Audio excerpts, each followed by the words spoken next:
बिस्मिल्लाहिर्रहमानिर्रहीम अस्सलाम वालेकुम वरहमतुल्लाहि वबरकातुहू। सर ये रहनुमाई फरमाइएगा कि नबातात की इबादत क्या है?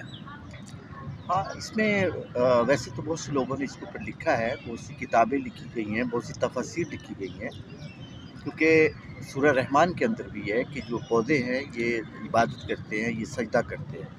तो इनका सजदा और इनकी इबादत जो है वो यही है कि ये जिस मकसद के लिए बनाया गया है, अल्लाह करीम ने इनको तख्लीक किया है कि अगर उससे हम कोई चीज़ वसूल करते हैं, जैसे हम उससे लकड़ी वसूल करते हैं जलाने के लिए या अपने घर बनाने के लिए, या उस पे फ्रूट्स लगते हैं, या उस पे मेडिसिन्स तख्लीक बहुत सी मेडिसिन्स पैदा करते हैं पौधे।